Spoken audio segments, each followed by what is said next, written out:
네, 오늘 강의를 시작하기 전에 아마 슬라이드가 연결이 될 것 같은데요. 제가 학교를 81년생입니다. 아니, 81학번입니다. 근데 그때 우리 김진호 목사님 워낙 유명하신 목사님이신데 제가 이 책을 사놓고 읽다가 오늘 저자 친필을 받으려고 딱 꺼내 갖고 왔는데 오늘 해주셨습니다. 너무 감사합니다. 강의 시작할까요? 화면이 안 뜨는데 그냥 해도 될까요? 제 화면이 아니고 슬라이드요. 이 자료가 떠야 여러분들이 좀 볼 수가 있는데 이제 떴군요. 죄송합니다. 오늘 강의를 할 내용은 여러분들한테 좀 낯선 이야기들이 좀 나올 것 같은데요. 네네, 저걸 보면서 하겠습니다. CES 2021 하노버 베스 2021을 통하여 조망한 4차 산업혁명과 글로벌 최신 기술 트렌드라는 제목입니다. 저 강의는 여러 차례 다른 데서 했었던 건데요. 오늘 요청받은 둘의 교육과 4차 산업혁명과 좀 유사한 내용들을 담고 있어서 많이 손대지 않고 그냥 가지고 왔습니다. 여러분들한테 조금 낯선 용어일 텐데 CES라는 건 아시죠? 혹시 CES 처음 들어보시는 분 있으세요? 있으세요? 목사님도 손을 드셨네요. 제가 미국에 있을 때 이 CES에 가 있었습니다. 그래서 CES가 세계에서 우리가 올림픽 그러면은 뭐 얼마 전에는 베이징에서 열렸지만은 이게 월드컵 같은 거라고 생각하시면 됩니다. 이 신기술의 향연장이라고 생각하시면 됩니다. 그래서 세계에서 가장 우수한 기술들이 이제 나와가지고 이제 경연을 벌이는데요. 매년 1월 6일에서 8일 사이에 일주일 동안 열립니다. 라스베가스에서. 라스베가스 하면 여러분들도 생각나는 거 있으실 것 같아요. 영화. 그렇죠. 또 청년이 앞에 앉아 계시네요. 요새는 영화도 유명하고 그런데요. BTS 때문에 유명하죠. BTS 이렇게 오스카상 받고 막 그럴 때 다 라스베가스에서 합니다. 옛날에 이제 목사님 때나 저희들 때에는 라스베가스 하면은 엘비스 프레슬리의 뭐라 그럴까요? 약간 술 먹는 카지노 이런 걸로 유명했었던 시절도 있었습니다. 근데 이제는 좀 많이 리폼이 됐습니다. 어쨌든 CES가 세계의 최신 기술들을 이제 이렇게 경연하는 곳이고 이런 이런 스마트폰 같은 거 이런 것들은 이제 라스베가스에서 하고 CES에서 하고 그다음에 하노베 메스라는 거는 어떤 거냐면은 산업계 여러분들 이제 공장에서 쓰는 기계들 있죠. 그런 것들은 하노버 메스가 넘버원이고 그다음에 이 소비재 이쪽은 이제 CES가 넘버원입니다. 여하튼 이제 저 왜 두 개를 갖고 나왔냐면은 제가 무슨 자랑하려고 온 건 아니고요. 오늘 이 자리에 오게 된 인연이 그때 저 CES에 가 있을 때 교수님하고 이제 목사님하고 친분이 있으신 심자첸 교수님하고 같이 있었어요. 그랬었는데 제가 이제 저쪽에 가서 혁신상 이노베이션 어워드를 2번 받았습니다. 올해도 받았고 작년에도 받았고. 그래서 이제 우리 한국 기술을 좀 이야기하는 자리가 되어서 좀 가지고 나왔고요. 저 왼쪽에 있는 저 로고가 바로 CS 로고입니다. 그런데 이제 이따가 이제 4차 산업혁명이 어떻게 변화하고 있나 이런 걸 좀 설명드리면서 이 CS 얘기를 좀 말씀을 드릴 텐데요. 제가 이렇게 말씀드리는 것보다 거기 나와 있는 기술들을 보면은 세상이 이렇게 변하고 있구나 이런 걸 좀 느끼실 수 있을 것 같습니다. 지금 이제 먼저 진도를 나가도록 하겠습니다. 4차 산업혁명은 어떤 것인가 하는 걸 좀 설명드리고 그러면 교육은 어떻게 변화해야 될 것인가 그러면 둘의 공동체에 있는 글로벌 우리 학생들은 또 어떤 교육을 좀 하면 좋을까 이런 생각 같이 연결해 보면 좋을 것 같습니다. 4차 산업혁명이라는 것은 이제 다 아실 테니까 조금 간단히 말씀을 드리면은 이 지구상에 4번의 혁명이 있었습니다. 5.16 혁명, 이런 정치 혁명이 아니고 산업계 혁명이 4번 있었는데요. 기계 혁명이 한 번 있었고, 전기 혁명이 한 번 있었고, 정보화 혁명이 한 번 있었고, 지금 4차 산업혁명이라고 해서 정보지능화 혁명이 한 번 또 일어나고 있습니다. 그래서 그런 배경들을 잠깐 설명을 이따 드리게 될 거고요. 이렇게 4차 산업혁명이 일어나면서 사실 우리 교육 방식들이 많이 바뀌어야 된다는 것은 여러 채널을 통해서 들으셨을 겁니다. 우리나라가 아까 잠깐 말씀드렸던 CS나 한우버비에스를 이야기하면 세계에서 우리나라가 대체 몇 번째 되는 나라일까? 이렇게 얘기해 보면은 이제 각 분야마다 랭킹이 다를 겁니다. 먼저 체육 그러면 우리나라 한 몇 번 정도 될 것 같습니까? 세계에서? 일곱 여덟 번째요. 예, 근사치에 들어갑니다. 10번 안쪽이니까 비슷합니다. 지금 말씀해 주신 대로. 그러면은 이 기술은 어느 정도 될 것 같습니까? 세계 1위요. 진짜 그런가요? 아마 여러분들이 그러니까 우리 자녀분들이 아마 세계 1위가 될 것 같아요. 현재는 공식적으로 5위입니다. 제조업 5위입니다. 그러면 우리가 생각하는 나라들 미국, 중국이 이제 요새 올라왔죠. 중국은 사실 우리보다 못했지만은 이제 돈을 좀 벌었습니다. 그래서 중국, 일본, 독일, 한국. 한국이 다섯 번째라는 걸 거의 모르세요. 그런데 그래도 제가 여기 둘에 오면서 참 느낀 게 아까 저 바깥에 로봇을 세워놓고 저도 이게 시연은 못했지만 환경상 제가 깜짝 놀랐던 게 아웃도어 그러니까 바깥에서 쓰는 저 로봇이 있고 실내에서 쓰는 로봇이 있는데 저 로봇은 실내에서만 쓰는 로봇입니다. 근데 저 그저께 뒤늦게 연락을 받고 로봇을 운영해야 되는데 보여드려야 되는데 그 환경을 좀 가르쳐 달라 그랬더니 운동장에서 해야 된다고 그러시는 거예요. 그러면 보통은 못합니다 이렇게 얘기해야 되거든요. 근데 여기 진행하시는 분께서 지금 듣지 않았습니다. 운동장을 탄탄하게 만들어 갖고 뭐 제가 볼 땐 금방 산이라도 깎을 것 같더라고요. 그래서 이게 믿음 생활하시는 분들이 대단하구나 이런 걸 느꼈어요. 근데 어쨌든 저는 이제 로봇을 만드는 사람입니다. 그런데 이제 조금 이따 이제 로봇 얘기를 좀 해드릴 거고요. 그래서 이 4차 산업혁명이 오면서 여기 나오는 내용이 어떤 거냐면 월드 이코노믹 포럼이라고 해서 세계 경제 포럼이 있는데 거기에서 4차 산업혁명이 온다는 걸 10년 전에 예언이 아니라 예고를 했습니다. 그리고 난 다음에 제일 빨리 움직였던 회사가 여기 IBM이라는 회사입니다. IBM이라는 회사가 이전까지 그 배우던 교육 방식으로는 2차 4차 산업혁명이 왔을 때 우리 아이들을 제대로 키울 수 없다. 그래갖고 여기서 유테크라는 걸 만들었습니다. 그래가지고 4년제 대학을 다 보낼 게 아니고 3년제 고등학교 교육, 그다음에 2년제 대학해서 5년제 교육을 통해서 이 4차 산업혁명 시대에 맞는 학생들을 교육해야 되겠다 해서 이 프로그램을 만들어서 전 세계에 이거를 하는 과정에 우리나라에도 피테크가 들어왔습니다. 그러니까 우리나라는 경기과학대학교하고 3명 고등학교하고 이렇게 한번 짝을 이뤄갖고 지금 시범적으로 이루어지고 있는데 그 외에 또 좀 더 많은 학교들이 들어갈 것 같아요. 그래서 만약에 둘의 국제고등학교 이쪽도 만약에 이제 그런 꿈이 있다고 하시면 한번 시도해 보시면 좋을 것 같아요. 여기서 얘기하고자 하는 것은 뭐 우리가 얘기하고 있는 그 인공지능이라든지 3D 프린터라든지 프로그래밍 하는 거, 컴퓨터 프로그래밍 하는 거, 로봇 뭐 이런 거를 만드는 교육을 시키는 곳이에요. 그래서 지금 이제 한 3년 차 들어간 것 같아요. 근데 이제 계속 커리큘럼을 제가 보지는 않았지만 아마 그런 비슷하게 커리큘럼이 만들어져 가고 있을 것 같은데 학생들을 잘 교육하게 되면은 그런 훌륭한 학생들을 많이 배출할 수 있을 거라고 생각을 합니다. 제가 이제 로고가 아니라 컴퓨터를 잠깐 열은 게 아까 바깥에 서 있으면서 우리나라 교육하면은 보통 앞에서 선생님들이 막 가르치죠. 그러면 이제 학생들이 열심히 배우죠. 한 2주 전에 제가 이스라엘을 갔었습니다. 이스라엘 사람들하고 좀 할 일이 있어갖고. 근데 이제 토론을 하는데 참 재밌는 현상이 있었어요. 2시간을 갖고 디스커션을 하는데, 딱 반으로 나눠지더라고요. 이스라엘 사람은 2시간 동안 이야기하고요. 한국 사람들은 2시간 동안 듣기만 하는 거예요. 그런데 이스라엘 사람들도 인정을 합니다. 세계에서 자기들만큼이나 아니면 자기들보다 굉장히 스마트한 게 한국 사람이라는 걸 인정합니다. 이스라엘 사람들이. 사실도 곳곳에 가서 보면은 한국 사람들이 굉장히 스마트하거든요. 근데 유독 이 토론에 대해서는 한국 사람들이 되게 소극적이에요. 듣는 데 익숙해져 있고 자기를 의견을 개진하는 데는 비교적 되게 조용한 그런 스타일인 걸 아마 들으셔서 아실 거예요.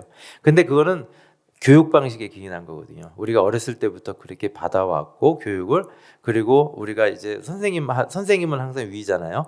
그래서 그런 걸 했었어요. 근데 이제 제가 여기서 이제 저 뒤에 서서 메모를 했던 게 뭐냐면 이스라엘의 그 도서관을 에슈바라고 부릅니다. 에슈바는 가서 보면은 우리나라 도서관 같지 않고요. 되게 시끄럽습니다. 그냥 계속 토론하는 데거든요. 그런데 우리는 이제 도서관에 가서 토론하면 큰일 나죠. 조용하게 공부해야 되잖아요. 저기 목사님 우리 도서관은 어떻습니까? 조용하죠. 조용히 해야 되는 걸로 우리 알고 생각하고 있죠. 근데 우리 자라나는 학생들은 굉장히 이 토론하면서 그렇게 활발하게 사실은 성장해야 되거든요. 아까 목사님 여기서 설교하실 때 바깥에 로봇을 세워놨는데 유독 대구에서 온 그 이름을 제가 물어봤는데 잊어버렸어요. 이재만인가 이재준인가 그랬어요. 그 학생이 계속 로봇을 만지는 거예요. 그런데 어른들은 만지지 않거든요. 근데 그때 나이 또래에는 호기심이 꽉 차 있어가지고 계속 만들면서 뭐 별의별 얘기를 다 하더라고요. 그는 슈보도 걔는 로봇을 좀 아는 애 같아요. 슈보 로봇은 어떻고 그다음에 저 일본의 아시모 로봇은 어떻고 막 이런 얘기를 하는데 그 나이 또래 알만한 것보단 좀 더 많이 하는 아이였거든요. 근데 어쨌든 간에 그 이 도서관이 좀 변해야 된다는 거 좀 말씀을 드리고 싶고요. 또 하나는 이제 하크니스 테이블이라는 말씀을 들어보셨는지 모르겠는데요. 이거는 어떤 거냐면 요새 우리가 이 코로나 교육 때문에 굉장히 그 조금 익숙해질 수 있는 부분인데요. 하크니스 테이블이라는 것은 하버드에 가면은 테이블이 이렇게 크게 있어요. 그리고 거기에서는 아무것도 아니고 토론만 합니다. 그리고 공부는 미리 다 인터넷을 통해서 다 줬기 때문에 학생들이 다 인터넷 학습을 다 하고 와요. 그리고 공부는 스스로 하고 그리고 이 학교에서는 토론을 하는 거죠. 그렇게 함으로 인해서 계속 창의적인 그런 교육을 할 수 있도록 접근해 있는 거죠. 그 다음에 미네르바 캠퍼스, 미네르바 대학이라는 거 혹시 들어보셨나요? 혹시 들어보신 분 있으세요? 한 분 계시네요. 미네르바라는 거는 이제 캠퍼스가 없는 대학을 얘기하는 겁니다. 그래서 전 세계에 37개인가 하여튼 나라에 다 협정을 맺어놓고 캠퍼스는 없지만 각 그 나라의 캠퍼스를 돌아다니면서 공부를 하는 거예요. 그래서 이제 굉장히 하드웨어 중심적인 교육이 아니라는 걸 이야기하는 거죠. 우리나라는 아직 없지만 아마 생길 거라고 생각합니다. 곧. 그다음에 플립드 러닝이라든지 레고 학습법이라든지 이런 새로운 교육법들이 많이 있는데 또 PBL이라는 게 있어요. 프로젝트 베이스 러닝이라 그래가지고 공부를 하는데 프로젝트를 주는 거예요. 그리고 프로젝트를 교수하고 학생하고 선생님하고 이게 해결해 가면서 이제 학기 공부를 진행하는 거죠. 그런 교육법들이 이제 많이 도입되고 있습니다. 뭐 이런 것들이 기존에 우리가 이렇게 공부해오던 방식하고 조금 다른 것들이거든요. 그런데 앞으로 4차 산업혁명이 가까이 오게 되면 이런 공부들을 여러분들이 자녀들이 할 수 있도록 환경을 만들어주고 또 저희들이 새로운 그 학습법에 대해서 좀 연구개발하고 하는 그런 필요성이 있다고 생각을 합니다. 오늘 아침에 이제 우연히 제가 남북의 창인가 그걸 보다가 우연히 좀 듣게 된 정보인데요. 아침밥을 먹다가 북한은 굉장히 평생 담임제라는 게 있다고 그러더라고요. 그러니까 초등학교 들어갈 때부터 대학 졸업할 때까지 선생님 한 분이 끝까지 담임이 안 바뀐다 그러는 거죠. 그러니까 그 나쁘게 활용되는 겁니다. 무슨 사상 교육하고 이런 거거든요. 근데 그런 거 다 벗겨내고 가만히 생각해 보면은 참 독특한 교육 방식인 거죠. 제가 그걸 보면서 예수님 생각이 나더라고요. 평생 스승이 변하지 않는 교육이 있다면은 사실 우리 신앙 생활할 때 예수님은 변하지 않잖아요. 그런데 이제 어쨌든 북한에서 그런 평생 담임제가 있어서 그 높은 사람이 되더라도 선생님한테 와서 고개 숙이고 자기 자녀 문제를 이렇게 의논하고 그런다 그러더라고요. 그거는 이제 탈북인이 얘기한 거니까 이제 대충 맞는 얘기일 것 같습니다. 그래서 다양한 교육의 형태들이 있는데 저희들이 이제 이 4차 산업혁명에 있어서 좀 생각해 볼 거는 세 가지가 있습니다. 세 가지가 제가 좀 보딩을 좀 하고 싶은데 없네요. 세 가지가 뭐냐면은 반복적이냐 반복적이지 않냐. 그 다음에 정형화되어 있냐 정형화되지 않냐. 그 두 개를 가지고 미래의 직업을 저희들이 판단하는 척도를 삼습니다. 그래서 반복적이면서 단순 반복적이면서 그 다음에 정형화되어 있는 그런 특성을 갖고 있는 직업들은 앞으로 다 사라집니다. 그런데 거꾸로 비반복적이면서 매번 다르죠. 그러면서 비정형화돼 있는 거. 이거는 기계가 커버하기 힘든 특성을 갖고 있는 거거든요. 거기에 한 가지 더 말씀을 드리면 좀 감성적이냐 감성적이지 않냐 이모셔널한 것까지 하나가 더 들어갈 것 같아요. 그래서 저희들이 감정을 담고 막 이러는 것들은 기계가 하기가 힘들거든요. 여러분들 인공지능 얘기 많이 듣는데 인공지능은 아마 우리가 가지고 있는 이 직업을 굉장히 많이 바꿀 거라고 생각을 합니다. 그래서 그런 부분들을 조금 제가 보고 싶었는데 그거는 이제 인터넷 환경이 안 됐으니까 교육을 강의를 하면서 드문드문 중간에 말씀을 드리도록 하겠습니다. 전 세계적으로 그 기업이 굉장히 사람은 뭐 이제 100세 시대가 왔지만 기업이 굉장히 오래 살 것 같지만은 세계 기업의 평균 수명이 13년 정도 된다 그럽니다. 우리나라는 더 짧은 걸로 알고 있고요. 벤처 기업은 3년 안쪽이고요. 그리고 30년 생존하는 가능성이 있는 기업도 20%. 그다음에 100대 기업 중에서 40년 이상 생존한 기업은 12개. 이렇게 굉장히 적다는 거죠. 여기 보면은 우리나라 기업들은 없습니다. 여기에 보면은 프랑스에 이제 1000년 넘은 와인 기업도 있고요. 스웨덴에 그 종이 만드는 700년 넘은 기업도 있고 가까운 일본에는 전기금속 쪽에 스미모토 그룹이라고 400년 넘는 기업이 있습니다. 우리나라는 가장 오래된 기업이 어딜까 생각해 보니까 뭐 우리 흔히 삼성, 현대 이런 데 생각하잖아요. 근데 아마 두산인가 뭐 이런 데가 한 100이 조금 넘은 것 같아요. 그리고 삼성만 해도 70년, 80년일 거예요. 그렇게 오래 산업의 역사가 길지 않기 때문에 근데 산업의 역사가 길다고 하더라도 100년을 넘기기가 쉽지 않은 또 경영 환경이 있는 게 우리나라입니다. 어쨌든 이런 기업들이 오랫동안 생존하기 위해서는 무엇이 필요하냐? 바로 체인지 매니지먼트라고 하죠. 변화 관리를 잘해야 됩니다. 세상은 변하는데 가만히 있으면 기업은 다 문 닫거든요. 근데 이제 그런 부분들이 굉장히 중요하다. 그리고 이 조직 구성원들의 교육이라는 것이 굉장히 중요합니다. 그래서 여기에 보면 아까 말씀드렸던 네 가지 1차 산업혁명은 산업혁명 때 일어나 갖고 전기기관 기반의 기계화혁명 2차 산업혁명은 전기에너지 기반의 대량 생산혁명 제3차 산업혁명은 20세기 후반에 일어났던 컴퓨터 인터넷 기반의 그 지식 정보 혁명 이런 거 다 아는 말씀이시죠. 그리고 10년 전에 제4차 산업혁명 이야기를 하면서 지능과 정보가 결합되어 있는 지금의 4차 산업혁명이 나타납니다. 그래서 이제 그런 특성들을 쭉 얘기하다 보면은 새로운 기업들도 많이 나타났지만 중간에 기업들이 다 죽죠. 그래서 이제 쭉 생략하고요. 제4차 산업혁명 지금에 와서는 그러면 어떻게 할 것이냐. 여기에 보면 굉장히 큰 변화들이 일어납니다. 기존 밸류체인 여기 좀 보면 밸류체인 이런 얘기하면 조금 어려운 말이 될 것 같은데요. 기존의 밸류체인들이 막 붕괴되고 있죠. 여러분들이 그 우크라이나 전쟁 같은 거 보세요. 지금 여러분들 밖에 나가면 밀가루값 올라갔고 먹는 거 굉장히 피부에 와닿지 않습니까? 아까 어떤 분이 오시다 보니까 자동차 올해 주문했는데 1년 안에 안 나올 것 같다고 합니다. 왜 그렇죠? 그 부품들이 전부 다 중국에서 오는데 지금 부품들이 못 들어오고 있거든요. 그리고 부품은 중국은 또 코로나가 우리는 이제 안정돼 가고 있는데 거긴 다시 기승을 해가지고 코로나 때문에 지금 막 셧다운 다 해버렸어요. 그래가지고 공장이 안 돌아가는 거죠. 결국은 그 부품들이 안 넘어오니까 우리나라 경제가 이제 영향을 받죠. 그래서 이제 밸류체인이 다 붕괴되고 있고 기존 대기업들도 이제 붕괴라는 단어까지는 그렇지만 막 지금 굉장히 힘들어지고 있습니다. 그래서 이런 걸 보면은 지금 이제 나타나고 있는 현상들이 어떤 거냐면 탈중국화라는 것이 일어납니다. 이제 중국을 벗어나야 된다는 거죠. 중국에 너무 의존도가 깊었던 거죠. 아까 우크라이나 전쟁하니까 러시아가 우크라이나를 이렇게 쳐들어갔다 이렇게만 생각할 수가 있는데 거기에 경제적으로 미치는 영향 중에 가장 큰 것 중에 하나는 유럽이라는 경제 공동체가 러시아에 의존을 많이 하고 있다는 거거든요. 그러니까 우리하고 똑같습니다. 우리나라 경제가 중국에 굉장히 의존을 많이 하고 있거든요. 빨리 벗어나야 되고 그다음에 포트폴리오 뭐랄까 이렇게 균등해져야 됩니다. 그런 숙제들을 갖고 있어요. 뭐 이런 것들이 이제 4차 산업혁명하고 이제 이어져 갑니다. 그래서 조금 더 내려가겠습니다. 그래서 이제 그 IoT라든지 빅데이터라든지 AI, 모바일, 클라우드 이런 첨단 정보 기술들이 이제 중요할 때가 됐습니다. 그래서 우리 학생들이 앞으로 새로운 기술을 배우는 게 아니라 새로운 사회에 적응할 수 있는 그런 교육 방식에 익숙해지도록 해야 된다는 숙제를 남겨주게 됩니다.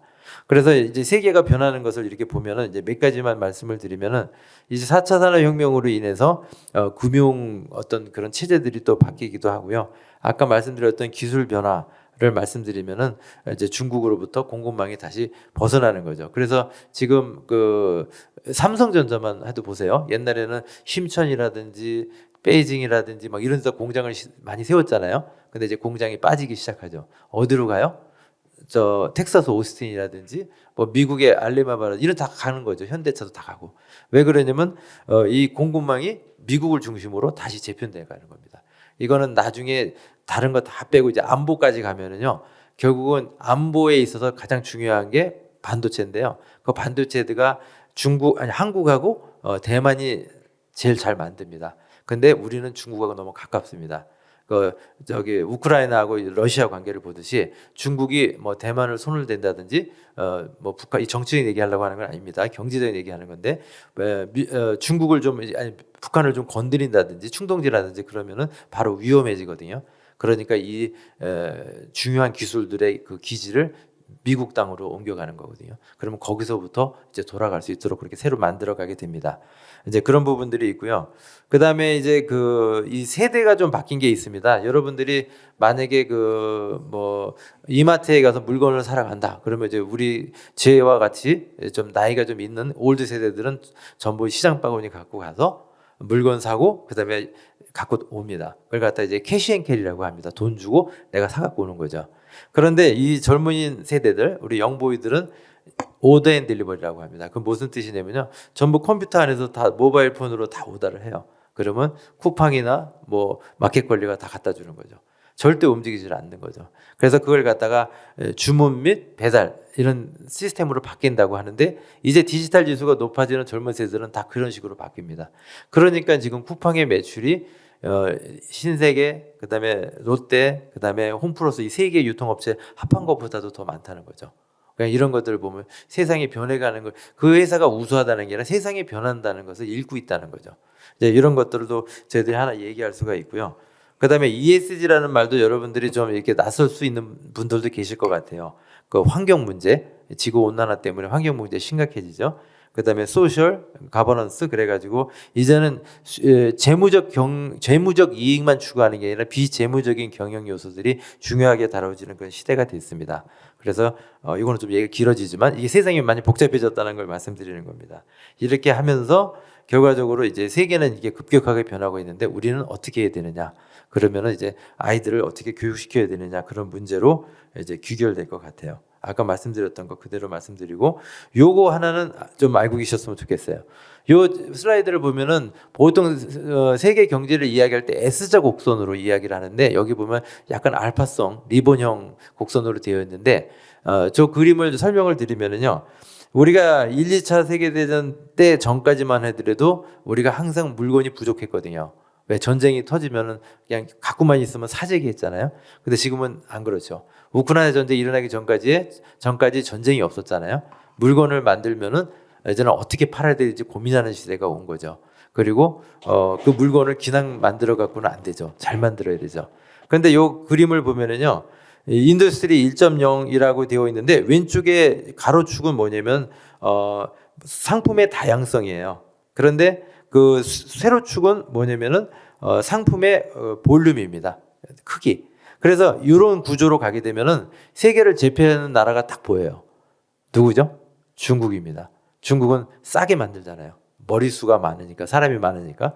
그래서 이거를 깨트리려고 사실 4차 산업혁명이 독일에서 먼저 나옵니다. 이게 무슨 의미냐면 위에 보면 곡선이 이렇게 꺾이죠. 제일 위에. 곡선이 꺾이는 게 뭐냐면 앞으로는 비싼 거를 개인화해서 만들어야 된다는 시대를 만든 거예요. 그러면 중국이 못 당하죠. 중국 기술이 그 수준이 안 되거든요. 그래서 여기서 나오는 게 미국과 독일이 컴백하는 겁니다. 그리고 한국이라는 나라는 워낙 기술이 좋은 나라이기 때문에 한국은 당연히 그 라인으로 들어가게 돼 있어요. 그래서 바로 ICT, 여러분들 정보기술 그런 거 빅데이터 애들한테 가르쳐야 된다는 거죠. 그랬을 때 세계 경제의 그 축 안에 대한민국이 들어가고요. 대한민국을 비관적으로 얘기하는 분들도 있지만 저는 긍정적으로 얘기하는 사람들 축에 속합니다. 지금 세계의 리포트를 보면은요, 글로벌 리포트를 보면 우리나라가 2050년도에 세계 몇 번째 나라가 될 거라고 혹시 들어보신 적 있으세요? 2위요? 근데 좀 여기 저 권사님이신가요? 굉장히 말씀하시는 게 어떻게 아셨어요?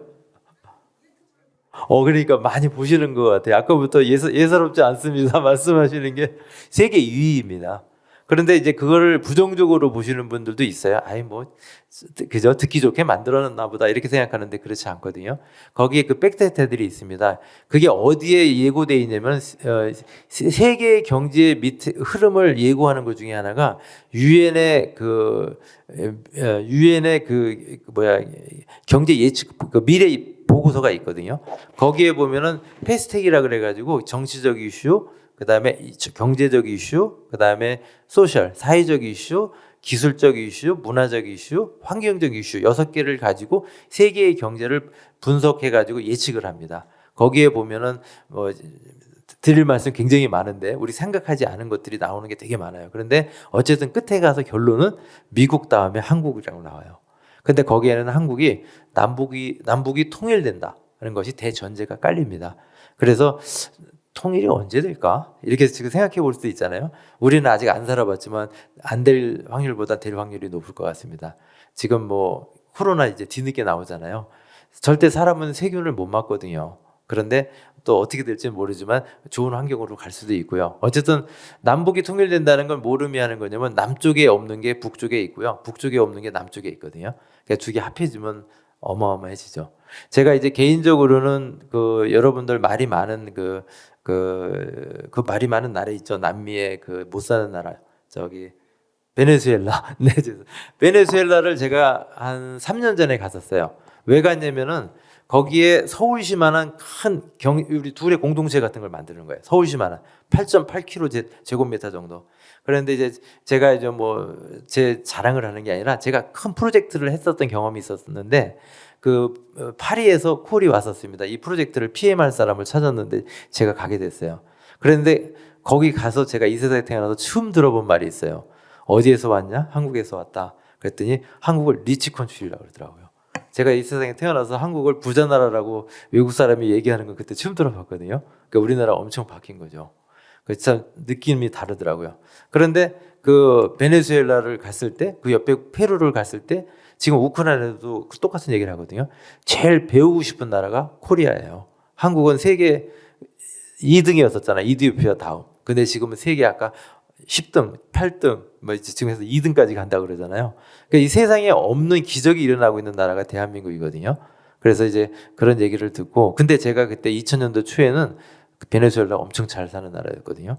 베네수엘라 장관이 한국에 오면은 그때 이제 제가 이제 로봇을 하다 보니까 이제 산업 시찰할 때 좀 도와주고 그런 일을 했었는데 베네수엘라가 굉장히 떵떵거리고 왔었어요. 근데 지금은 베네수엘라가 되게 못 살죠. 뭐 아시다시피 물값보다 석유값이 더 비싼 건가 싼 건가 더 싼 나라죠. 그런 나라가 돼버렸어요.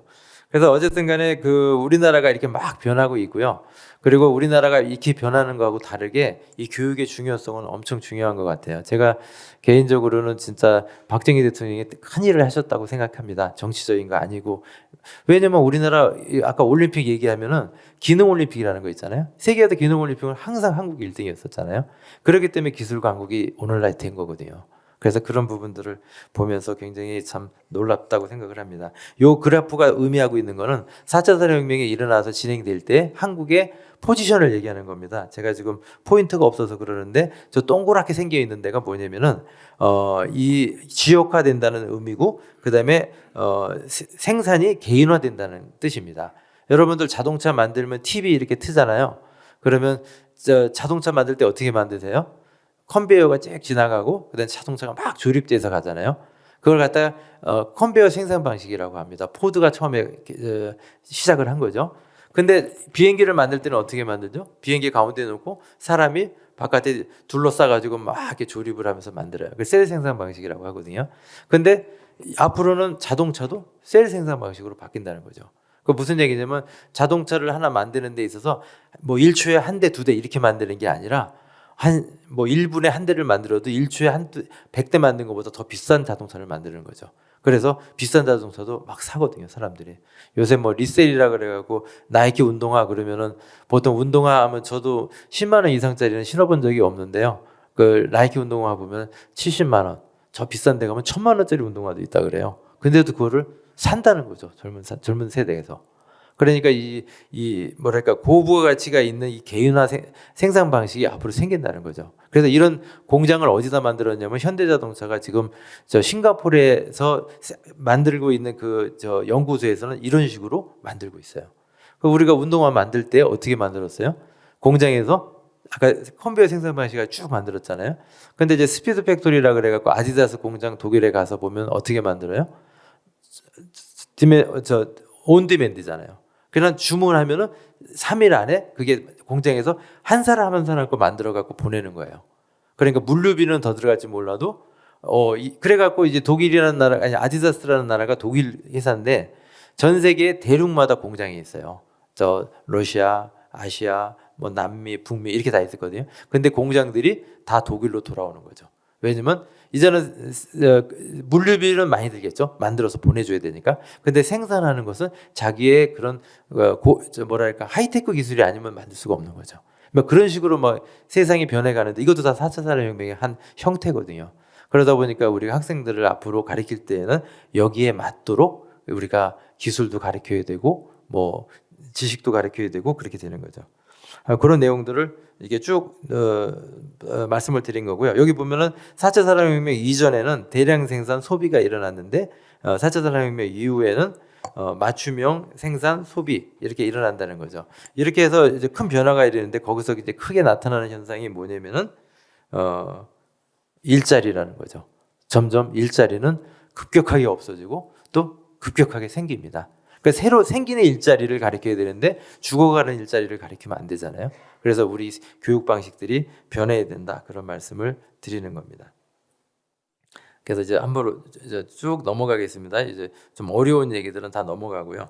이 지도는 어떤 걸 의미하는 거냐면 이 파란색 지도가 빨간색 지도로 바뀌면 옛날에 코로나 지도하고 똑같아요. 그런데 이게 뭐냐면 세계의 그 제조업이 재무장되고 있는 그런 지도이고요. 물류가 재무장되고 있는 그런 지도입니다. 여기서 다 4차 산업혁명을 집중적으로 뭐랄까 재편하고 있는 그런 나라들의 지도인데요. 거기에 보면 이제 영어로 이렇게 옆에 쭉 써 있는 글자들이 뭐냐면은 그게 4차 산업혁명을 어떻게 이 나라에서 이노베이션 하겠느냐 하는 건 각 나라의 그 정책들을 얘기하는 겁니다. 우리나라 같은 경우도 4차 산업혁명 기술을 위한 그 정책들을 여기다 쭉 적어놨어요. 그 중에 이제 중국 같은 데가 제조 굴기 2025 이런 거 들어보셨을 거예요. 이거 뭘 의미하는 거냐면 앞으로 중국이 제조 산업을 4차 산업혁명 수준으로 다 바꿔간다는 뜻이거든요. 그래서 미국이 여기서부터 테크 전쟁을 일으킨 거예요. 중국이 그렇게 가면은 미국이 이제 제1, G1의 지위를 잃어버리게 되잖아요. 그러니까 무역으로 한번 조이고 기술로 조이고 뭐 그다음에 식량으로 조이고 이제 계속 조일 겁니다. 그래서 이제 제가 이제 목사님 이렇게 쭉 설교하시는 거를 이제 유튜브나 이래서 조금씩 본 적이 있었는데 잘 이런 걸 다 예측하고 계신 것 같더라고요. 그런데 여기에 보면은 그 앞으로 세계가 이 변해 가는데 중국은 개인적으로 볼 때는 아마 쇠락의 길을 갈 거라고 생각을 해요. 그리고 미국은 다시 태어나겠죠. 그래서 이제 그런 부분을 이제 경제적인 관점에서 좀 보여주고 있는 슬라이드입니다. 아까 설명드린 건 그냥 다 넘어가겠습니다. 다 넘어가고 제가 오늘 드리고 싶은 말씀이 이제 기술이니까요. 네, 여기 바로 이제 CES 2021에 나타났었던 비록 작년 버전이지만 올해 연결선상으로 설명을 드리도록 하겠습니다. 기술이 어떻게 변화되고 있는가? 이 사물의 지능화라는 것이 일어나면서 여러분들한테 익숙한 좀 아마존을 잠깐 말씀드리면 아마존이 우리한테 주는 메시지는 한 가지입니다. 뭐라 그럴까요? 물류가 보통은 사람이 지게차를 타고 다니면서 이렇게 물건을 뜹니다. 이게 정상적인 방식이거든요. 근데 그 방식이 바뀝니다. 물건이 사람한테 옵니다. 거꾸로 방향이. 그러려면 어떻게 되죠? 그 기계가 지능화돼야 되거든요. 사람과 같은 머리를 가져야 되거든요. 그래서 인공지능이나 로봇이 들어오기 시작해서 아마존 물류센터 가면은 로봇이 다 일을 합니다.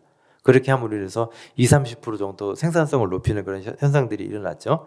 그런데 여기에 보면 AI와 기계학습의 43% 정도가 앞으로 다 이런 머신러닝이라든지 이런 기계학습을 거친다는 얘기가 나오고요. 로봇과 지능화도 2빌리언 US 달러 정도 크게 발전한다는 그런 얘기. 자연어 처리나 클라우드 컴퓨팅 이런 것들이 59%, 53% 이렇게 대대적으로 변한다는 것을 이 CES를 주관하는 CTA라는 그 사무국에서 발표한 자료입니다. 그래서 여기에 보면은 디지털 헬스, 로봇 드론, 그다음에 5G 통신, 자동차 기술, 디지털 변환, 스마트 시티 이런 걸 중심으로 이제 세상의 기술이 변할 거라고 예상하고 있습니다. 이제 로봇 이야기를 하면은요, 방역이나 청소 이 로봇이 한다는 거죠. 그리고 자율주행 로봇이 한다는 거예요. 그 다음에 배송, 긱 이코노미라 그래가지고 우리는 이제 배송 그러면 이제 사람들이 갖다 주잖아요. 근데 이게 긱 이코노미라는 건 뭐냐면 자발적 비정규자라는 거죠. 그래서 사람이 스스로 정규직이 아니고 자유업으로 가면서 자기 필요할 때만 일을 하는 거죠. 그런 형태로 경제 형태가 바뀌는데 그때에도 로봇이 한 몫을 합니다. 매장에 이제 다크 이코노믹이라는 말이 나오는데 이게 무슨 뜻이냐면요.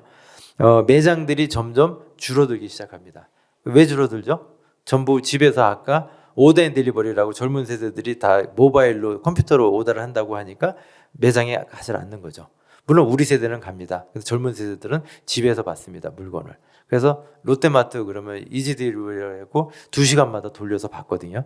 그러니까 매장에 물건을 진열할 필요가 없는 거죠. 그러니까 매장이 작아지는데 건물을 안 작아지죠. 그러니까 그 매장의 반을 뭘로 만드냐면 물류센터를 만드는 거예요. 그래서 이 다크 이코노믹이라는 건 뭐냐면은 매장은 진열을 하기 위한 게 목적이었는데 진열을 하는 것이 아니라 물류를 하는 비진열의 형태로 간다. 다크가 어둡다는 뜻이잖아요. 그다음에 주방. 그럼 물건을 조리하는 게 주방인데 조리하지 않죠. 그냥 와서 식당에 와서 먹지 않고 그냥 저기 이렇게 배달을 하면은 배달해서 주니까 거기서는 이렇게 조리만 하고 끝나요. 그러니까 주방도 되게 많이 필요 없는 상태가 되죠. 영화관 그러면 영화를 보러 가는 건데 사람이 비본질이 본질을 뒤덮는 거예요. 영화를 관에 가서 하나의 스크린을 보고 영화를 보는 게 이전까지 방식이었는데 지금은 영화에 스크린이 있지만은 사람들이 다 스마트폰으로 자기 보고 싶은 영화를 보는 거예요. 우리가 비행기 타면은 옛날에는 스크린 하나 놓고 계속 봤잖아요. 송출해 줬잖아요. 지금은 전부 퍼스널 컴퓨터로 다 보잖아요. 그러니까 모든 게 이제 바뀌기 시작하는 거죠. 이게 다크 이코노미가 되면서 매장도 전부 바뀌어요. 그래가면서 쿠팡이 2시간에 갖다 준다 그랬는데 지금 퀵커머스 들어가면 10분, 15분에 갖다 줘요. 그거는 뭐냐면 가장 가까운 데서 갖다 준다는 거죠. 그래서 이제 좀 어려운 얘기입니다. 풀필먼트라는 것이 앞으로는 마이크로 풀필먼트라 그래서 각 매장 중심으로 가요. 이걸 어떻게 알 수가 있냐면은 이마트가 물류센터가 5개, 6개 좀 들어 7개 정도 됩니다. 매장이 150개입니다. 그리고 롯데마트 이런 홈플러스 똑같아요. 그게 바로 이제 할인점 형태의 스트럭처거든요. 그런데 이제 SSG가 나오면서 46개 정도 물류센터가 생겨요. 저희가 신세계가. 그런데 이제 쿠팡이 나오면서 물류센터 숫자가 200개가 됩니다. 매장 수보다 더 많아지는 거죠. 그걸 뭘 의미하는 거죠? 물건을 진열해서 파는 곳보다도 더 많은 물류센터가 존재한다는 것은 우리가 빨리 물건을 받을 수 있도록 곳곳에 물류 거점이 필요하다는 걸 의미하는 거거든요. 경제가 싹 바뀌는 거죠. 그러니까 쿠팡이 맨날 적자인 거예요. 현재는. 근데 앞으로 계속 적자가 된다고 볼 수는 없죠. 왜냐면 그 물류센터가 있는 장소들이 다 부동산적으로 다 메리트가 있는 곳들이거든요. 나중에 이제 자본의 유동화가 되면은 그런 부분들이 또 다시 바뀔 겁니다. 그다음에 이제 로봇이 생기면서 비접촉 경제가 생긴다. 이제 제가 사는 아파트에도 집사람이 그런 얘기 하더라고요. 도서관에서 책 갖다 주는 거 뭐 이렇게 하잖아요. 책까지를 안 가더라고요. 로봇이 갖다 줬으면 좋겠다고 다 그래요. 택배 직접 받는 거 싫대요. 문에다 놓고 가래요. 그거 누가 갖다 줘요? 로봇이 갖다 주는 거죠. 지금 우리 로봇을 쓰고 있는 그 회사 프론트나인이라는 회사가 있는데 그게 어디냐면 위례, 송도, 세종시 이런 데 있는 회사들이거든요. 이 회사들은 뭐냐면 아침에 밥을 사람들이 안 한대요. 앞으로는 아침밥을 안 하는 시대가 온답니다. 이전까지는 엄마가 밥을 해주셨죠, 어머니들이. 그랬는데 아침밥을 사서 먹는다는 거죠. 딜리버리해서. 그 회사가 아침밥 조식 배달 서비스를 해요. 근데 장사 엄청 잘 된대요. 다 모여가지고 구매 받아가지고 갖다 줘요. 지금은 누가 갖다 주면 사람이 갖다 줘요. 근데 금년 말부터 로봇이 갖다 준답니다. 그래서 이제 로봇을 그래서 우리한테 구매를 한 거예요. 세상이 이렇게 변한다는 거죠. 그러면 그 아침 시간에 뭐 하냐? 여자분들 다 직장 가는 거죠. 그러니까 아침 밥할 시간 없다는 거죠. 그러면 밥을 누가 해주냐? 그 동네에 있는 그 반찬 가게들이 모여가지고 거기서 센트럴 키친을 해가지고 저기를 한다고 합니다. 딜리버리를 한다고 합니다. 근데 그것이 어떤 한 회사에서 나타나는 현상이 아니고 그 메가 트렌드가 있는 거예요. 그래서 우리나라가 좀 빠른 편이고요. 전 세계적으로도 그런 패턴을 따라간다고 합니다. 건강, 원격 관리, 원격 검진 같은 거 된다는 거죠. 그 다음에 이제 소통을 하는 것은 이제 AI가 한다는 거고. 이렇게 해가지고 세상에 이렇게 변한다는 것을 좀 글자가 작아서 그런데 여기 다 그런 의미를 담고 있습니다. 그래서 여기 보면 비행기 탔을 때 왼쪽에 있는 비행기 안에 있는 그 소독을 해주는 로봇이에요. 그리고 오른쪽에 있는 거 아마존에 있는 그 저기 가게거든요. 이게 저기 UVC 그 자외선 살균을 해가지고 전부 쭉 살균을 해주는 거죠. 근데 이제 살균 방식은 세 가지가 있어요. 이렇게 UVC로 하는 자외선 살균하는 방식이 있고, 약재를 뿌리는 방식이 있고, 고온 열을 200도씩 넣어갖고 살균하는 방식이 있어요. 그걸 잘 섞어가지고 로봇들이 컨비네이션 하게 될 겁니다. 그다음에 이제 아까 딜리버리 하는 거 잠깐 말씀드렸는데요. 요거는 이제 미국의 이제 보스턴 UC 버클리나 스탠포드 대학에 있는 그 로봇입니다. 피자 같은 거를 여기다 딱 하면은 얘가 30분 안에 다 갖다 줍니다. 그 대학 캠퍼스. 그런데 이제 제가 이걸 가서 이렇게 이 사람들하고 이제 이렇게 연구해야 되기 때문에 가서 봤는데 명동에 보면 사람이 우글우글 하잖아요. 근데 명동 같은 그 길거리에 얘가 같이 다녀요. 사람하고. 그러면 위험해서 못 다닐 것 같잖아요. 알고리즘이 간단합니다. 사람 있으면 쓰고 사람 없으면 가요. 그 두 개만 해요. 그리고 사람보다 약해요. 사람이 다치면 안 되니까. 그런데 지금 미국에 엄청나게 많이 돌아다니고 있죠.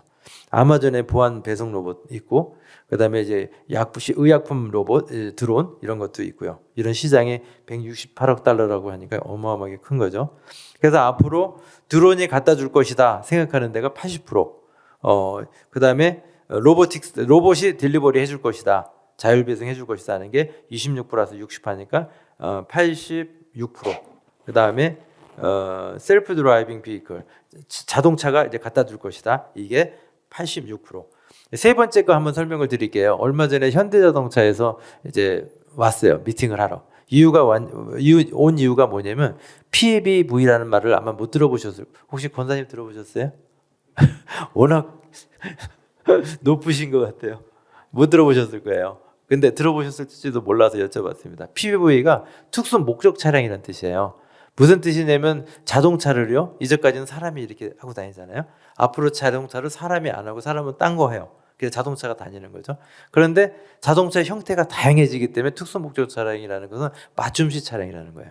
근데 현대자동차가 왜 왔느냐? 아까 조식 서비스하고 똑같습니다. 집에서 소비자들이 물건을 직접 받으려고 안 하는 거예요. 그러니까 앞으로는 무인 택배를 한다는 거예요. 그래서 무인 택배를 하려고 그러면 자동차에다가 상품을 실었다 내렸다를 누군가 해야 되잖아요. 근데 그 구조가 안 나오는 거예요. 현대자동차가 갖고 있는 로봇은 여러분들이 TV에서 많이 보셨겠지만은 이제 덤블링하는 그 로봇 있잖아요. 그 로봇은 이렇게 이제 뭐랄까 사족보행이라 해서 개같이 사족보행으로 다니는 이런 보행의 관점을 둔 것이지 피킹, 언피킹을 하는 그런 용도의 것이 아니거든요. 그래서 그런 것을 만들어 달라 그래서 온 거예요. 그 뭘 의미하는 것이죠? 앞으로 자동차가 딜리버리하는 시대가 코앞에 온다는 겁니다.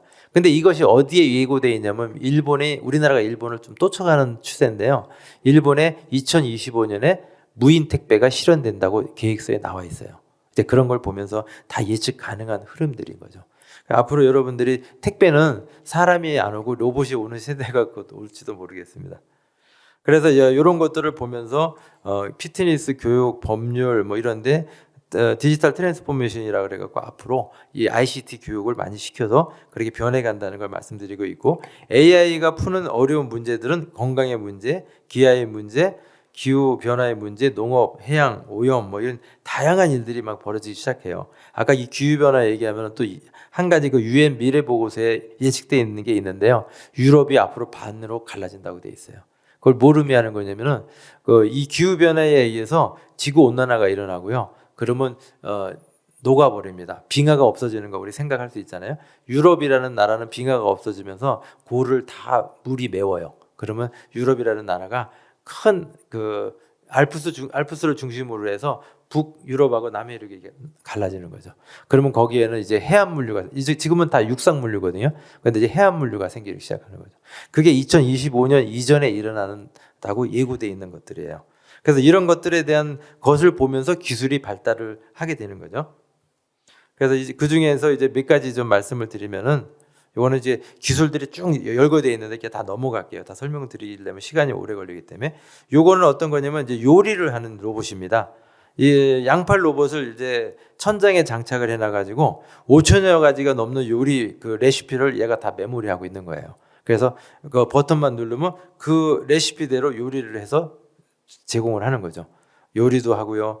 요리 후에 청소도 해준다고 합니다. 이런 로봇이 아까 CES에 나왔어요. 이거는 시제품 단계고요. 곧 상품이 되겠죠. 지금 삼성전자가 올해 로봇을 만든다는 얘기 신문에서 보셨을 거예요. 이미 청소기 같은 거 다 만들어놨잖아요. 비서 로봇 다 만들어놨죠. 근데 발표만 안 하는 거예요. 그동안에. 왜냐면은 애플하고 이거 스마트폰 만든다 그랬다가 한번 싸웠잖아요. 그러니까 이제 로봇 만든다 그러면 또 누구하고 싸우겠어요. 그러니까 자기들은 부품을 팔아먹어야 되니까 그동안 안 했는데 이제는 세계의 대세라고 하니까 이제 런칭을 한 거죠. 앞으로 삼성이 만드는 로봇을 많이 보실 것 같아요. 이거는 이제 천장에다가 이제 드론이 이렇게 아까 드론 50대 날아다니는 거 보셨는데요. 드론이 저렇게 날르려고 할 때 가장 문제가 뭐라고 생각하세요? 채공 시간이거든요. 네, 물론 안전. 아까 저거는 허버링이라 그래갖고 정지 비행만 한 거거든요. 그런데 저게 이제 많이 움직이려고 그러면 거기에 뭐죠? 둘에 그러면 글자도 이렇게 만들고 하려면 이게 이 컨트롤을 해야 되거든요. 근데 이제 그게 아마 바람도 많이 불고 좀 산골이라서 그건 안 한 것 같아요. 그런데 이 허버링을 하더라도 20분, 30분 이상을 넘어가면 얘가 못 떠 있어요. 배터리 기술 때문에. 그래서 4차 산업혁명이 진행되면서 발달되는 기술들이 우리 ICBM이라고 하죠. 아까 했던 IoT, C, 클라우드, B, 빅데이터, M, 모빌리티, 그 다음에 앞쪽으로 AI, 뒤쪽으로 3D 프린터, 그 다음에 또 하나 나오는 게 배터리. 왜냐면 이렇게 고정형 전기를 쓰면 안 되고요. 드론과 같이 자율주행 로봇 같이 전부 이동형 전원을 써야 되거든요. 그러다 보니까 전원이 많이 필요해요. 그래서 배터리 기술과 저장 기술이 필요하고 그 다음에 전기가 비싸면 안 돼요. 그래서 뭐가 발달되겠어요? 원자력이 필요한 거예요. 원자력이 가장 싸게 만드는 전력이거든요. 그래서 원전을 안 한다. 그러면 그건 잘못된 거예요. 그런데 이제 다시 제자리로 온 것 같아요. 그리고 배터리 필요하고 원자력 필요하고 그 다음에 또 뭐가 필요해? 이런 기술들이 필요한 거예요. 그 다음에 디스플레이. 점점 우리가 노령화 되잖아요. 고령화 되잖아요. 그러면 저도 저기 있는 글자가 좀 잘 안 보이거든요. 디스플레이 기술들이 더 좋아져야 됩니다. 이제 노안이 젊은이들한테 오는 시대가 오는 거죠. 뭐 이런 여러 가지들이 이제 우리 삶을 변화시키게 돼요. 그래서 그런데 핵심을 갖고 있는 게 다 컴퓨터 프로세싱이거든요. 그래서 우리가 이제 둘에도 이제 그런 컴퓨터 소프트 프로그래밍 쪽을 많이 가르치셔야 될 거라고 봅니다. 그래서 이제 천장에다가 도킹 스테이션을 놓은 거예요. 그래서 20분 있으면 얘가 가라앉아야 되니까 안 되니까 그 만약 충전소를 여기다 충전소를 달아놓은 거예요. 그래서 하다가 와서 충전하고 또 날아다니고 또 청소하고 막 이런 거 하는 거죠. 이런 게 집안에서 일어나도록 만들어 놓은 겁니다. 그다음에 이거는 이제 미국 애들 거라서 그런데 미국은 우리나라는 그렇진 않지만 이 수영장이 많거든요. 그래서 수영장이 굉장히 지저분하고 그래요. 그런데 걔들은 3층이 넘는 아파트잖아요. 그러니까는 그 태양광 충전을 해갖고 수영장 이제 청소도 하고 뭐 이런 문제를 같이 해결한다. 미국한테는 굉장히 굿 아이디어죠. 그래서 이게 또 혁신상을 받았어요. 그다음에 이제 요거는 이제 아까 제가 말씀드렸던 그 이모션, 감정 이야기를 잠깐 했는데요. 앞으로 이제 우리나라가 이제 사람들이 점점 100세 시대가 되면서 오래 살게 되면서 점점 이제 외로워지기 시작해요. 그러다 보니까 이제 말하자면 이렇게 로봇이 나오는 거죠. 감정이 이제 탑재된 그런 로봇이 나와서 우리 말친구가 되어주는 그런 시대가 온다. 그래서 뱅가드 인더스트리라는 데에서 모플린이라는 이런 애완동물 형태의 AI 탑재 감정인식 로봇을 만들었습니다. 그다음에 이제 공격 청정을 하는 드론 해가지고 아까 이 충전 문제를 해결했지만은 이거는 이제 필터 부착을 해가지고 곳곳에 청소를 하게 되는데 보통 지금 청소는 어떻게 되냐면 직교 로봇입니다. 바닥을 다니면서 XY 축으로만 다니면서 하거든요. 근데 이거는 공간 청소까지 가능하다. 저거는 제가 볼 때는 저기 물류센터나 이런 우리 이게 예배당 같은 데 가면은 공간이 넓거든요. 이럴 때는 이게 굉장히 중요하다고 생각해요. 우리 눈에 보이지 않는 먼지들이 많거든요. 그 다음에 이거는 이제 가상인간에 대한 이야기가 나왔고요. 이제는 목소리까지 들어갑니다. 지금은 이제 얼굴까지만 들어갔거든요. 그래서 이제 가상인간 레아라는 게 나왔었고, 지금 모델이나 이런 것들도 대부분 특별한 경우만 빼놓고는 잘못하면 사양업종이 돼요. 제가 이제 학교에서 애들을 가르치는데요. 이제 그 사양업종 1호 중에 1호 그룹 중에 들어가 있는 게 대학 교수이거든요. 왜 그런지 아세요? 대학 교수는 3가지만 있으면 되거든요. 컨텐츠, 지식이 있어야 되고, 그 다음에 누군가 가르쳐야 되고, 그 다음에 이 분석하고 연구하는 사고가 있어야 되는데, AI가 분석하고 로봇이 가르치고, 그 다음에 인터넷이나 이런 우리 그 온라인 교육 툴이 있잖아요. 그러니까 전부 지식이 다 모여 있거든요. 그래서 차별화되지 않은 교수들은 대부분 이제 이직을 하게 되겠죠. 이제 그런 것들도 거기에 다 나와 있어요. 그 UN 미래 예측 보고서에. 그래서 여기에 요리하는 로봇도 나오고 살균 로봇, 크로이 로봇 나오고, 그다음에 이게 아까 말씀드린 삼성 여기서 이렇게 청소하는 로봇 나오고, 그다음에 이 비서 로봇 나오고, 뭐 이런 것들이 나옵니다. 말동무해 주는 로봇 나오고. 그다음에 이제 소니라는 회사는 그동안에 이제 무슨 TV 만들고 뭐 이렇게 음악 들려주고 하는 거 그런 걸 했는데, 이제 전기차의 비전에서 자율주행이라 그래갖고 전기차가 돌아다니는데 눈 역할을 하는 그런 라이다를 만드는 그런 기술을 갖게 되고요. 에어피크라 그래가지고 이제 촬영하는 거, 드론에 담겨져 갖고 이제 영상 촬영하는 거, 그런 기술들로 창의적인 엔터테인먼트로 거듭나는 그런 모습입니다. 그다음에 GM이라는 거는 자동차 만드는 회사인데요. 현대자동차는 벌써 발표를 했어요. 내가 100의 수익을 올린다 그러면 50%는 카메이커, 자동차를 만들어서 돈을 벌고, 나머지 30%는 이렇게 UAM, 날아다니는 유인 드론을 통해서, 에어택시를 통해서 돈을 벌겠다. 나머지 20%는 로봇으로 벌겠다. GM 같은 경우에도 여기에 보면 수지 이착륙 탑승 드론을 만들고 자율주행 배송 트럭을 이용해서 돈을 벌겠다. 여기 이제 3번째 나오는 배송 트럭이 재밌는 건데요. 보통 수소냐 전기냐 하고 지금 서로 하고 있거든요. 그런데 480km가 넘어가면은 배터리는 점점 부피가 커져갖고 더 연비가 떨어집니다. 그러다 보니까 먼저 수소가 더 유익하다, 이런 결론을 내리는데 아마 물류 쪽부터 먼저 해결이 될 것 같아요. 그다음에 이것도 일리가 있는 게, 자동차는 벌써 여기 드론이란다, 여기 두레까지 이렇게 올라오면서 보면은 굉장히 길이 오늘 난리가 났더라고요. 여기 성도님들 많이 오셔가지고. 그런데 이 드론을 타고 오면 그런 게 없잖아요. 공간으로 온다고 예상을 하면. 그래서 어떻게 보면은 자동차보다는 자율주행 드론이 더 먼저 시장이 열릴지 모른다 하는 예측을 하는 분들이 많습니다. 그다음에 이제 캐피틸러라 그래갖고 보통 3,000톤급 이상 되는 2층 높이의 이런 큰 채굴 트럭 같은 것도 나올 거고요. 뭐 이런 몇 가지가 있습니다. 우리나라는 그렇지 않지만 이제 미국 같은 데 가면 기업농들이 많거든요. 그래갖고 이 콤바인이 지금 이제 수확을 하는 건데 이게 전부 무인이에요. 얘가 자율주행, 컴퓨터 비전, AI 기술을 이용해서 수확을 한다는 거죠. 얼마 전에 이스라엘 갔을 때에도 수확 로봇이거든요. 하우스 재배를 해요. 그러면 거기에 사람 구하는 게 앞으로 힘들거든요. 그래서 거기에 로봇이 다니면서 물 주고 다 수확까지 다 하는 그런 로봇을 만들기 위해서 이스라엘을 좀 갔다 왔습니다. 근데 그런 기술들이 이스라엘이나 미국, 그다음에 저쪽 네덜란드 이런 데를 중심으로 해서 급격하게 지금 확장되고 있습니다. 이거는 이제 우리나라 회사죠. GS 칼텍스. 아까도 말씀드렸지만 자동차가 오면서 이렇게 기름 넣고 하는 그런 주유소가 아니고, 이제 전기차가 생기니까 전기차 스테이션도 생겨야 되고, 드론이 다니니까 드론이 이제 충전하는 그런 차징 스테이션도 생겨야 되고, 그다음에 아까 기존에 있는 그 석유차들은 계속 또 오일 스테이션이 있어야 되고, 그래서 이런 이렇게 복합형 주유소가 앞으로 생길 거다, 미래의 주유소다 해갖고 이것도 상을 받았어요. 굉장히 좋은 아이디어죠. 왜냐면 이런 날이 그렇게 멀지 않거든요.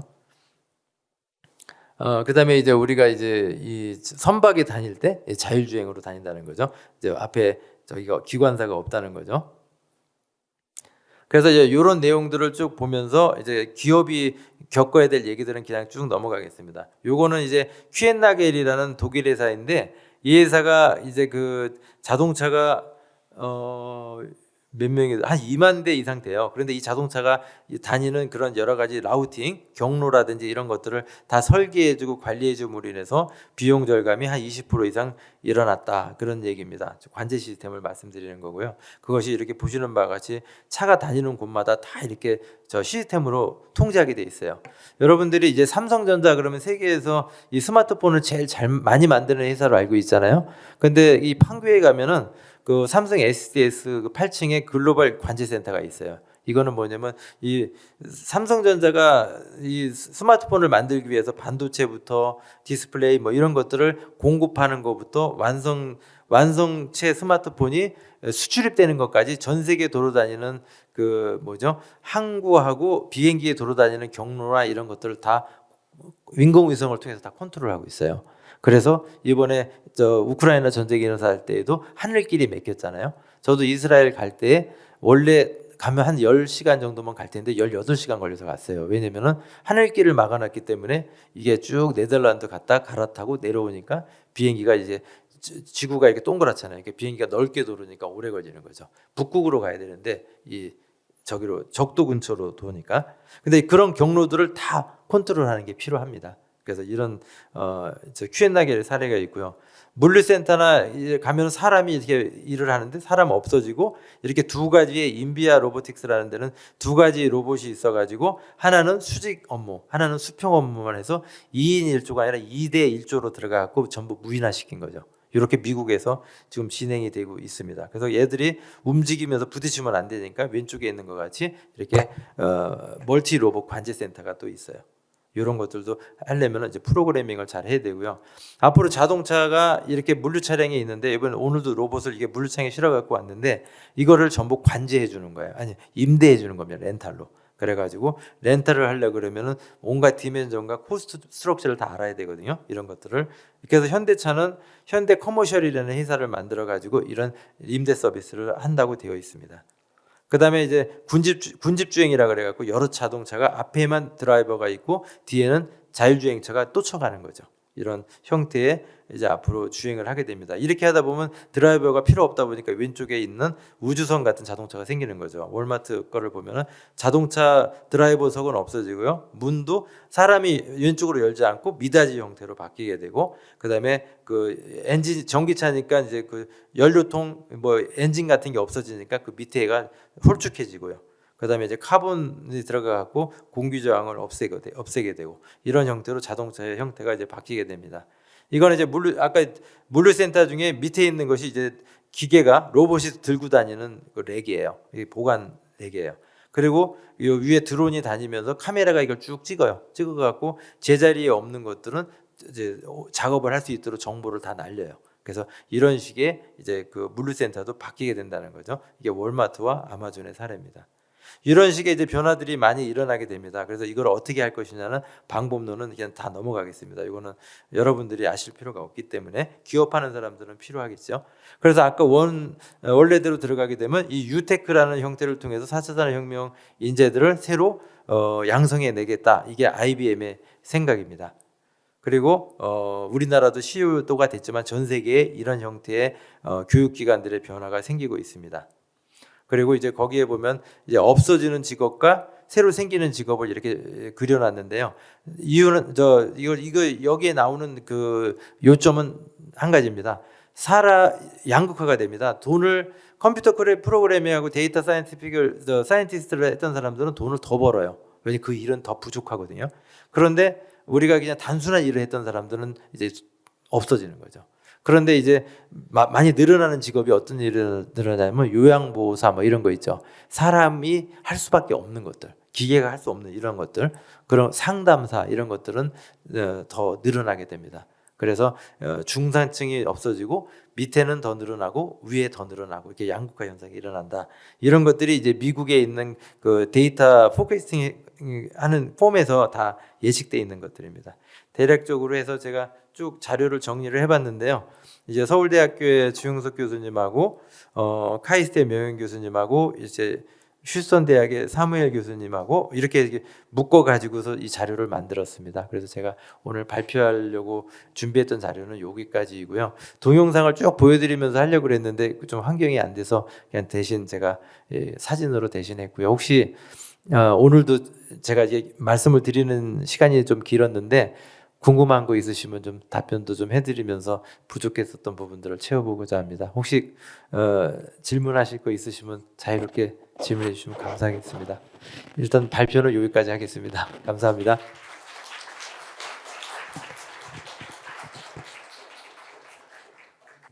저는 이제 대학교에 있다 보니까 대학교 프로그램만 가지고 있는데요. 제가 이제 교육부 쪽의 전문가가 아니다 보니까 그 커리큘럼은 없고요.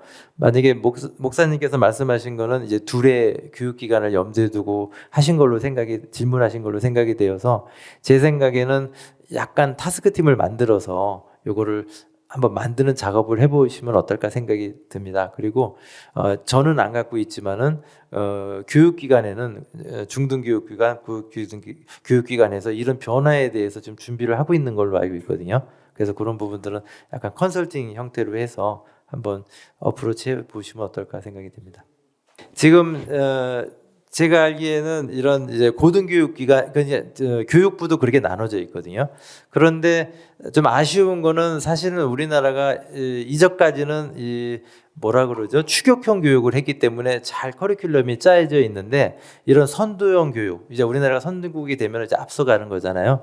그래서 그런 부분에 있어서는 굉장히 미흡하다고 알고 있습니다. 그래서 오히려 목사님 같이 이런 뭔가 이게 성각자적인 그런 시각을 가지고 이제 이슈를 발현해 주시면 그 전문가들을 이렇게 묶어서 TF팀을 운영을 하면서 접근하는 것도 저는 나쁘지 않다고 생각합니다. 어쩌면 제가 솔직히 얘기하면 교육부에는 그렇게 희망이 없거든요. 사실은 저도 이제 뭐랄까 81년도부터 이제 대학을 다녔으니까 이제 저희 세대가 어떤 세대인지 아시잖아요. 그래서 정말 이 능률을 추구하는 쪽으로는 진짜 우리나라 사람들이 잘한 것 같아요. 근데 이제 이렇게 창의적인 이런 부분들은 이제 시작이라고 생각이 됩니다. 그래도 한 가지 희망은 우리나라 사람들이 한다 그러면 되게 빨리 하거든요. 그래서 아마 금방 또 변하지 않을까 그렇게 기대를 합니다. 그래서 직접적인 답변으로서는 현재까지 레드메이드 되어 있는 커리큘럼은 없는 걸로 알고 있습니다. 그래서 제가 알기에는 그 서울대학교의 교육연구소인 이혜정 소장님이라고 있는데 이런 얘기들을 많이 하시거든요. 그런 데를 아마 자문을 구해 보시면은 좋은 자료들을 많이 얻을 수 있을 거라고 생각합니다. 이혜정 교수님이 교육연구소장입니다. 그거는 제가 명함을 드릴게요. 네. 요거는 뭐라 그럴까요? 라트 이게 단위를 얘기하는 거거든요. 그래서 우리가 이제 물건을 만들 때 표준 라트를 가지고선 이게 대량 생산 체제로 가는데 요거는 전부 이제 하나하나 개별 생산 체제로 간다는 거거든요. 그러니까 운동화를 얘기해도 우리나라를 말씀드리면 우리나라 옷은 어떻게 보면 단일 민족이라 그러잖아요. 그러니까 우리나라는 상당히 컨비네이션이 몇 개 없어요. 근데 미국은 여러 국가 민족이 살다 보니까 걔들은 팔 길이, 허리 길이, 엉덩이 이렇게 사이즈 이런 게 다 다양하거든요. 그러니까 옷의 재고가 엄청 많아요. 그래서 여기서 말하는 건 전부 개인화를 얘기하는 겁니다. 전부 개인 라트. 네. 자율주행이라고 하면은 공간적으로 얘기하면은 지금 우리가 얘기하는 자동차. 그 다음에 이제 우리 비행기도 드론이라든지 이런 비행기들도 자율 비행체라고 할 수 있고요. 그 다음에 아까 바다도 자율 운항을 하죠. 자율 운항, 자율주행, 자율 비행. 말은 다르지만 다 똑같은 그 슬램 알고리즘으로 움직입니다. 슬램이라는 게 뭐냐면 인공위성을 통해서 내 자리를 찾아가는 게 그 GPS를 이용한 그 슬램이고요. 그 다음에 INS라 그래고 이거는 뭐냐면 이 관성 항법입니다. 내 몸무게를 가지고 거리 측정을 유지하면서 가는 미사일 같은 걸 미사일 항법을 얘기하는 거거든요. 그래서 조금 아까 질문하신 자율주행 쪽은 레벨을 보통 5개로 나눠 놨습니다. 이 지상 주행체는. 근데 지금 우리나라가 세계적으로 한 4까지 접근하고 있어요. 5가 완전 자율주행이거든요. 그러니까 4까지 접근하고 있는데 결론적으로 얘기하면 2에서 3에서 멈출 거라고 얘기합니다. 왜냐면은 우리도 자동차를 만들어도 너 자율주행차 타고 부산 갔다 올래? 그러면 설레설레 하거든요. 믿음이 안 가거든요. 기계에 대해서. 그래서 결국은 최종적으로는 사람의 개입이 들어가는 레벨. 그래서 85% 이상을 레벨 2, 3라고 얘기합니다. 그래서 질문하신 거는 기술적으로는 레벨 4까지 가 있고요. 실제적인 적용은 4, 5로 안 가고 2, 3까지 갈 겁니다. 우리가 롯데백화점에 가서 이제 이 TV를 보러 가면요, 저 TV가 1억짜리가 걸려 있어요. 근데 일반인들은 저거 안 사거든요. 전 삼성이 나는 이렇게 잘 만들어 해갖고 한 2-3개 만들어서 보여주는 거 하는 거거든요. 그러니까 레벨 4, 5는 그런 상징적인 심볼릭한 테크놀로지고요. 2, 3로 보시면 됩니다. 그런데 기술적으로는 끝까지 갈 수 있습니다. 기술은 결국 기술의 스승은 자연이거든요. 자연이 하나님이잖아요. 기술은 마크업을 하게 됩니다. 비행기도 새를 보고 만들었고, 잠수함도 이제 돌고래를 보고 만들었고, 헬리콥터도 잠자리를 보고 만들었고, 우리 다 그렇게 생각하잖아요. 기술은 다 갈 수 있어요. 끝까지 갈 수 있다고 생각합니다. 그런데 제가 볼 땐 2, 3 그게 종착역이라고 제가 얘기하는 게 아니라 전문가들이 이렇게 얘기합니다. 네. 직종이 이제 그 분야마다 다 다르겠죠. 그런데 요양보호사를 유명한 직장이냐고 직종이냐고 질문을 하신 건 아닌 것 같고요. 요양보호사도 굉장히 중요하죠. 제가 이제 로봇으로 다시 돌아오면요, 그 케어 로봇이 있어요. 그 어떤 거냐면은 충남 무슨 대학이더라? 세종 충남병원이었었어요. 의대죠. 사람들이 이 심정지로 인해서 이렇게 사망하는 경우가 갑자기 이렇게 일어나는 게 아니라 병실에서 일어나는 경우가 50% 이상이라고 그러더라고요. 그러니까 사람들이 이렇게 이상이 있으면 그거를 닥터나 널스가 알 수 있도록 신호를 줘야 되는데 그걸 모르고 있다가 새벽녘에 많이 돌아가신대요. 그래서 이제 거기서 케어 로봇은 그거를 이렇게 정보를 공유하는 거거든요. 그리고 닥터들이 많이 얘기하는 게 뭐냐면 간호사들이 이렇게 아까 말씀하셨던 요양 간호사 같이 요양보호사 같이 이렇게 도와줘야 되잖아요. 그러니까 변도 치워주고 막 해야 되는데 그런 게 너무 힘들대요. 그래서 그런 거를 해줄 수 있는 로봇을 만들어 달라고 합니다. 그런데 그런 데가 제일 안 만들어져 있어요. 근데 이제 시장 수요가 있기 때문에 앞으로 만들어질 것 같아요. 그래서 질문이 좀 제가 빗나갔는데요. 유명한 직업은 아까 말씀드린 것 같이 3가지 틀. 단순 반복하지 않고 창의적이고 비정형화되어 있고 그다음에 감성을 담을 수 있고 이런 특성화되어 있는 직업들로 만들어진 직업들은 계속 있고요. 제가 생각할 때 가장 유명한 직업은 사람이 100세 시대이기 때문에 사람 건강과 교육에 관계된 거 그런 직업은 계속 있을 거라고 생각합니다. 조금 아까 말씀하신 게 나와 있거든요. 보스턴 다이나믹스가 한 것 중에 스트레치라는 로봇이 있어요. 근데 이 스트레치 로봇은 용도가 물류센터, 그러니까 보스턴 다이나믹스는 이전까지 MIT 교수님이 창업하셔갖고 돈을 벌어본 적이 없는 회사라고 얘기합니다. 세계 최고의 기술을 갖고 있지만 왜냐면 연구실 기업이기 때문에 그렇거든요. 그랬는데 현대를 만나면서 이제 돈을 벌기 시작했는데 이제 시장을 보기 시작했죠. 그래서 1호로 나온 게 뭐냐면 스트레치라는 로봇이 어떤 거냐면 자율주행으로 움직이면서 그다음에 물류센터에서 가장 로드가 많이 걸리는 게 어디냐면은 택배 터미널에서 물건을 내려놨다 싣는 거거든요. 이거가 제일 힘들고 이직률이 제일 많고 요새 데모 일어나고 CJ 대행통은 다 그거거든요. 근데 거기다가 하나 더 시킨 거죠. 물류센터 안에 들어와서 자기들이 할 일을 기사님들한테 시켰다. 드라이버한테. 이래서 이 악유가 생긴 거거든요. 근데 그 로봇이 스트레치가 하고 있는 게 몇 개냐면은 보통 사람이 평균적으로 잡았을 때 시간당 500개의 박스를 들었다 놓는 퍼포먼스를 갖고 있어요. 사람이. 서양 사람이나 동양 사람이나 신체가 튼튼하든 작든 크든 똑같이 에버리지는 500개입니다. 근데 스트레치가 지금 몇 개를 하냐면 800개를 해요. 기계이기 때문에 전기만 안 떨어지면, 기계에 마모만 없으면 얘는 죽을 때까지 하거든요. 뽑을 때까지. 근데 사람은 아무리 힘이 세도 에버리지가 같다는 게 뭐냐면, 뭐 쌀 한 가마 이렇게 80kg짜리 들고 가면 그 흑인 아저씨들도 힘들다 그러거든요. 좀 들고 다니면. 그래서 지금 그게 올해 제가 알기에는 150억 정도 팔렸어요. 저기 DHL 쪽에. 왜냐면 그 수요가 있는 거죠. 팔은 아니고요. 팔 역할을 할 수 있는 그 이걸 뭐 그리퍼가 있는 거죠.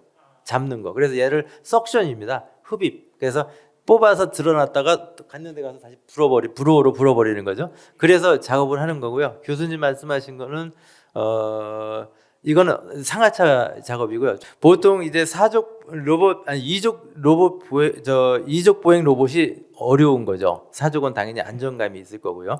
그런데 이족 보행 로봇이 어려운 이유 중에 하나는 이 균형잡이, 그게 볼선 다이나믹스거든요. 균형을 잡는 것 때문에 그렇습니다. 그래서 처음에 나온 거는 굉장히 커요.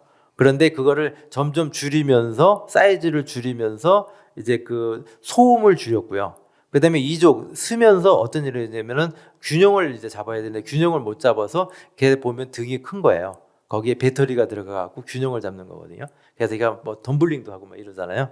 그래서 그 기술은 굉장히 높여놨는데, 교수님 말씀하신 대로 이제 사족 보행에 가면 이제 밸런스는 이제 해결이 됐고요. 나중에 작동을 해야 되는데 얘가 안 되니까 이제 뭐 이렇게 이상하게 생긴 거 같고 문도 닫고 이런 거 보셨을 거예요. 근데 이제 이걸 갖다 이렇게 놓을 수 있도록 하는 거를 말씀하셨잖아요. 그래서 아직은 근데 이제 그런 것에 대한 접근이 뭐냐면 기술의 고도화가 아니고 시장이 있느냐는 거거든요. 그러니까 시장이 있다 그러면 그거는 금방 만들 것 같아요. 근데 아직 못 만든 걸 보면은, 사실은 못 만든 게 아니라 안 만든 걸 보면은 조금 이따 만들려고 하는 게 시장이 형성될 때 만들려고 하지 않을까, 그런 생각을 해봅니다. 예. 그래서 지금 로봇 쪽은 보선 다이나믹스라는 데가 있고요. 여러분들이 조금 기억나는 것은 그 데니스 옹이라고 UCLA에 또 우리 한국 공학자가 있잖아요. 근데 이런 공학자들의 백그라운드가 하나같이 다 기계공학도들입니다. 그러니까 로봇을 하나의 기계로 보는 거죠. 근데 이제 그분이 그런 얘기를 했더라고요. 과연 로봇이 꼭 사람을 닮아야 되느냐? 그런 퀘스천을 던졌더라고요. 맞는 얘기죠. 이거는 기계이기 때문에 사람을 꼭 닮을 필요가 없고, 사람을 닮는 게 제일 어려운 일입니다. 그래서 조물주 하나님이 하나님이 사람을 만드신 거는 이건 놀라운 일인 거죠. 사람의 제일 복잡한 생명체거든요. 근데 이제 아마도 그래서 이제 거기서 추구하는 게 뭐냐면 저기 DMZ에 있는 그런 그 폭발물 탐지하는 로봇, 해치하는 로봇, 이런 게 더 유익하다고 보는 거죠. 그래서 그런 걸 먼저 갈 것 같고, 아까 말씀하셨던 그 부분은 아마 시장하고 연동될 것 같습니다. 시장이 형성되면 아마 어렵지 않게 만들 것 같아요. 그 제가 이제 답변을 드릴 수 있는 수준은 없는 것 같은데 제 수준에서의 견해를 말씀드리겠습니다. 엔티드론은 상당히 중요한 일이라고 생각이 됩니다. 지금 드론뿐만이 아니라 특히 AI죠. AI 기술에 대한 군사 방위 산업의 접목 가능성 때문에 사실은 카이스트가 좀 난처한 일이 있었어요. 이거 기술을 발전하는데 무슨 성역이 있느냐 그래갖고 국방하고 연결을 시켜서 이제 국방 산업의 발전을 위해서 우리 AI를 계속 발전시키겠다 그랬다가 그 전 세계 그 기구에서 들어왔죠. 그런 도덕상 옳지 않다 그래갖고 막 좀 어려움을 당했던 것 같고요. 엔티드론 문제는 아까 말씀하신 것 같이 되게 중요한 것 같아요. 왜냐면은 그것이 잘못되면은 굉장히 문명의 이기가 아니고 진짜 위험한 거죠. 굉장히 위험한 거죠. 그래서 이런 부분들이 하나같이 이제 보안이라든지 뭐 이런 여러 가지 그 좀 더 안전장치에 관련되어 있는 그런 기술들이 같이 발전되어지고 중요하게 다뤄진다고 생각합니다. 그래서 제가 이제 말씀을 하나 드리면은 유엔에 뭐 안전보장이사회 뭐 무슨 경제사회 뭐 이런 것만 있는 것 같지만은 유엔에 그 AI 로봇 인류적인 문제를 다루는 거죠. 그 윤리적인 문제를 다루는 그런 연구소가 있습니다. 그래서 거기에서 앞으로 로봇도 드론도 결국은 윤리적인 관점에서 뭔가 그런 안전장치를 만들어야 되지 않느냐 하는 이야기를 하고 있거든요. 그래서 저는 그에 동의하는 이유가 뭐냐면은 결국 사람이 이제 하나님이 사람을 이렇게 만들었잖아요. 근데 사람도 이제 로봇을 만들었어요. 근데 사람이 하나님의 형상을 닮아야 주인을 닮아가듯이 로봇도 결국 자기 주인을 닮아갈 텐데 사람이 굉장히 이기적이거든요. 그러다 보니까 결국은 로봇이 이기적인 뭐 성품이라 그러면 안 되지만 이기적인 속성을 닮을 수도 있다고 생각이 되어서 결국은 우리가 잘못하면은 우리를 해코지하는 존재가 될 수도 있거든요. 그래서 유엔에서 그런 윤리적인 문제, 이 법 같은 거 그런 걸 다루는 것은 되게 좋다고 생각해요. 그 사람들도 나중에 이걸 다 예상을 하고 그걸 기구를 만들어 놓은 것 같아요. 근데 이제 기술적으로 들어가면은 엔티드론을 기술로 막을 것이냐? 기술도 물론 같이 병행해 가야 되겠지만 이런 아까 말씀드렸던 패스텍 그 프레임 중고틀을 만드는 게 더 중요하다고 저는 생각을 합니다. 네. 그래서 이제 포집 드론 같은 거는 나와 있죠. 드론을 잡는 것들. 그것도 제가 아는 수준에서만 답변 드리겠습니다. 지금 IBM 좀 전에 그 피테크 얘기를 하면서 제가 좀 이렇게 전해드렸던 지식이 파이트 데이터가 있고 더스 데이터가 있는데요. 더스 데이터가 97%? 이게 거의 다 그러니까 우리 주변에 있는 데이터들의 거의 97%면 거의 다잖아요. 거의 다 사용되고 있지 않다고 합니다. 제가 이 자리에 올 때까지 또 여기서 출발해 갖고 우리 집에까지 돌아갈 때까지 저를 바라보고 생성되는 데이터들이 무지 많거든요. 그 톨게이트 지나가고 CCTV 다 잡히거든요. 그런데 그런 데이터들 중에서 제가 또는 저와 관계되는 사람이 쓰고 있는 데이터들은 거의 없답니다. 그래서 이제 그게 IBM에서 이야기하고 있는 건데요. 저희가 얼마 전에 그 철도기술연구원이라는 데가 있습니다. 우리나라 정책연구원들이 많이 있는데 거기서 그런 얘기를 발표했었어요. KTX를 운영하고 나서부터 어마어마한 양의 데이터들이 쌓인다는 겁니다. 그 철도청 그 DB에.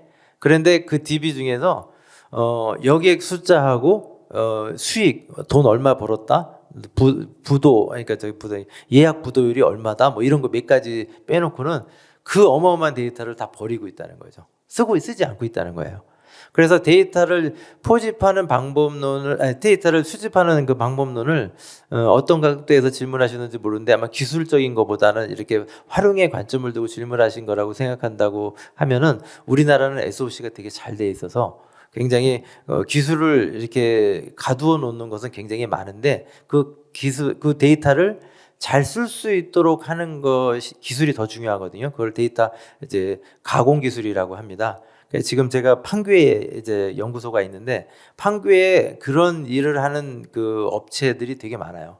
그런데 데이터 가공을 잘하는 그런 업체들은 돈을 꽤 많이 벌었는데 그냥 데이터 버리고 있습니다. 다 버리고 있어서 그런 부분에 대해서 좀 더 거시적으로 미시적으로 좀 고민이 되면은 우리나라 쓸 수 있는 리소스가 굉장히 많을 것 같아요.